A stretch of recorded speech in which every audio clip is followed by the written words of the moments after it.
जिस बातचीत का उल्लेख आप दोनों ने किया था, वो बातचीत में रूस के प्रेसिडेंट का एक बहुत ही पॉजिटिव रिस्पॉन्स यहां पर आया है कि यूक्रेन के साथ बातचीत है वो सकारात्मक दिशा में आगे बढ़ रही है। इससे हम देवनाथ सर क्या समझें, और आपके बाद सिंह सर आप भी इस पर अपना रिएक्शन दीजिएगा प्लीज। बोला है तो ये डेफिनेटली बहुत बड़ी बात है। मैं आपको बता दूं कि जो टर्की में जो बात हुई थी दोनों देश के विदेश मंत्रियों के बीच में, वो चाहे आगे ना बढ़ी हो ज्यादा, लेकिन उसमें भी एक पॉजिटिव ये थी कि कम से कम बातचीत तो हुई। अगर आप देखें पहला राउंड जब हो रहा था उसके पहले तो 10 दिन लग गए दोनों पक्षों में एग्री होने में कि हम बातचीत करेंगे। लेकिन हाँ, अब पहले राउंड, दूसरे राउंड, तीसरे राउंड की बातचीत हो गई है। टर्की में जो बातचीत हुई है इसमें छोटी छोटी कुछ एग्रीमेंट्स हुई हैं, लेकिन जो बड़ी एग्रीमेंट हुई है कोई भी नहीं हुई। लेकिन अगर राष्ट्रपति पुतिन ने ऐसा बोला है तो उसका मतलब देखिए, अगला जो बातचीत का राउंड होगा वो शायद दोनों देश के राष्ट्रपति के बीच में सीधा हो। तो उसके लिए एक जमीन तैयार करनी पड़ती है जिसमें कि उभय पक्ष जो है दो चीजें करता है। एक तो बोलता है बातचीत से हम मामले को सुलझाने की कोशिश करेंगे, दोनों राष्ट्रपति जो हैं इसके लिए एग्री करते हैं। दूसरी चीज दोनों पक्ष करते हैं वो ये है कि अपनी जो मिलिट्री माइट है, अपनी मिलिट्री प्रोग्रेस है, उसको बढ़ा चढ़ा के डेमोन्स्ट्रेट करते हैं। रूस अगले दौर के बातचीत के पहले ये करेगा कि अपने हमले तेज कर देगा, और यूक्रेन और राष्ट्रपति ज़ेलेंस्की कोशिश करेंगे कि अगले दौर की बातचीत के पहले वो अपना खूब ही बढ़िया डिफेंस दिखाएं, जबकि दिखा चुके हैं कि डिफेंसिव वॉरफेयर में वो एक्सपर्ट हैं। इससे दोनों पक्षों को दो लेसन जमीन पे मिलेगा।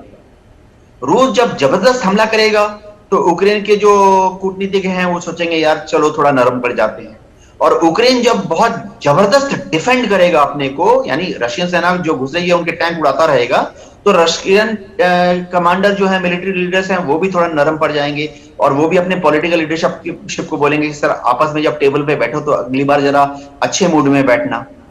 हाँ, एक बहुत बड़ा पिवटिंग पॉइंट ये रहेगा कि रूस क्या अभी भी प्रेसिडेंट पुतिन ने तो कितने बार बोला था कि वो राष्ट्रपति ज़ेलेंस्की को तुरंत हटाना चाहते हैं, तो ये पिवट पॉइंट बातचीत की होगी।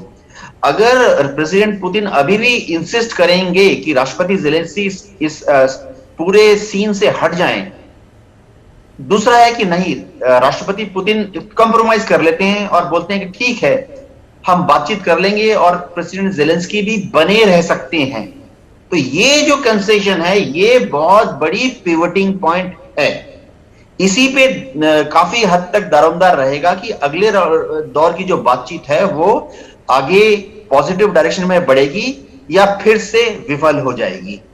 जी बिल्कुल ठीक है। तो सिंह साहब, आपका रिएक्शन, पॉजिटिव डायरेक्शन में हम आगे बढ़ रहे हैं अगर पुतिन ये कहते हैं तो इससे हम क्या समझें सब?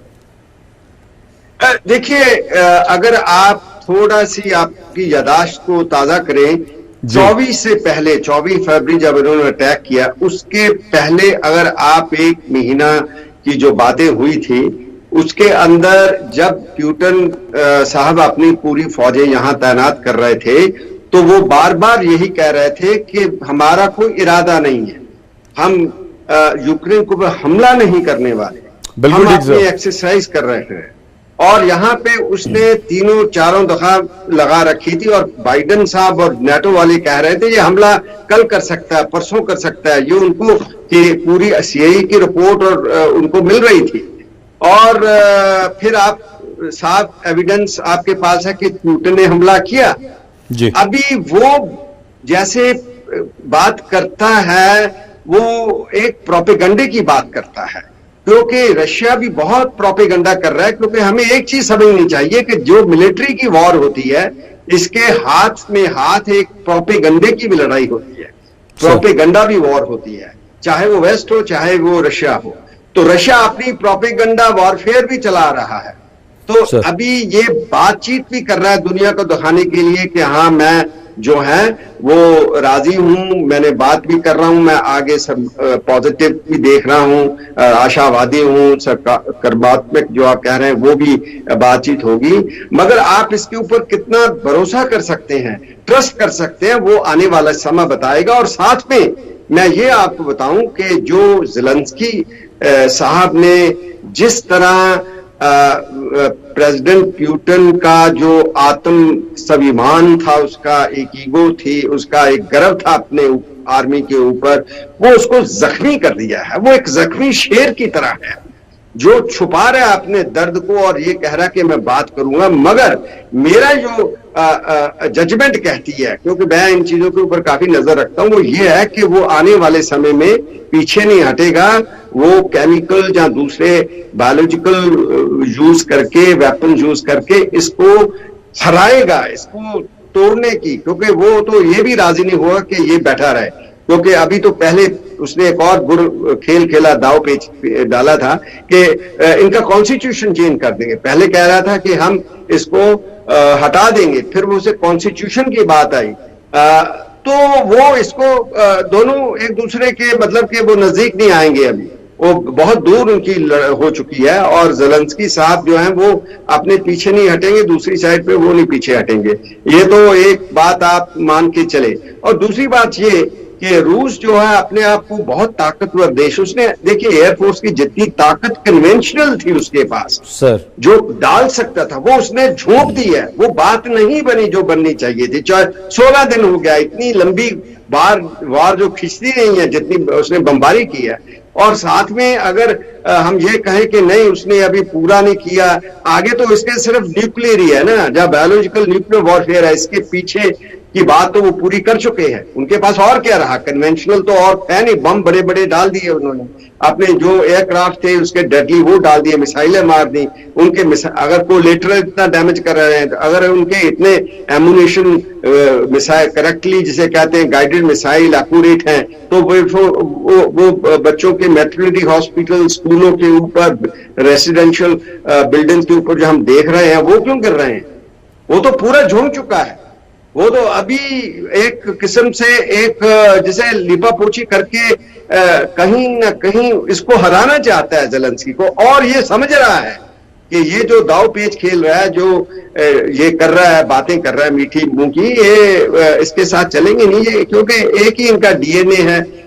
कहा जाता है इंग्लिश के अंदर, your bloodline can be your best friends and the best enemies.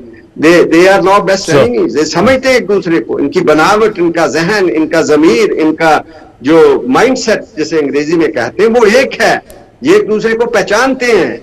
इसलिए तो जब उसने पहचान लिया कि इसने पहले क्रीमिया को दबोचा, फिर दबोचा बेलारूस को, अभी मेरी तरफ आ रहा, तो वो खड़ा हो गया। पहले वो मिसकैलकुलेशन उसकी हो गई। उसने सोचा था ये छोटा आदमी है, छोटा देश है, इतना कमजोर, इतना बड़ा ताकतवर जितना मैं हूं, मगर गलती होती है सबसे ना।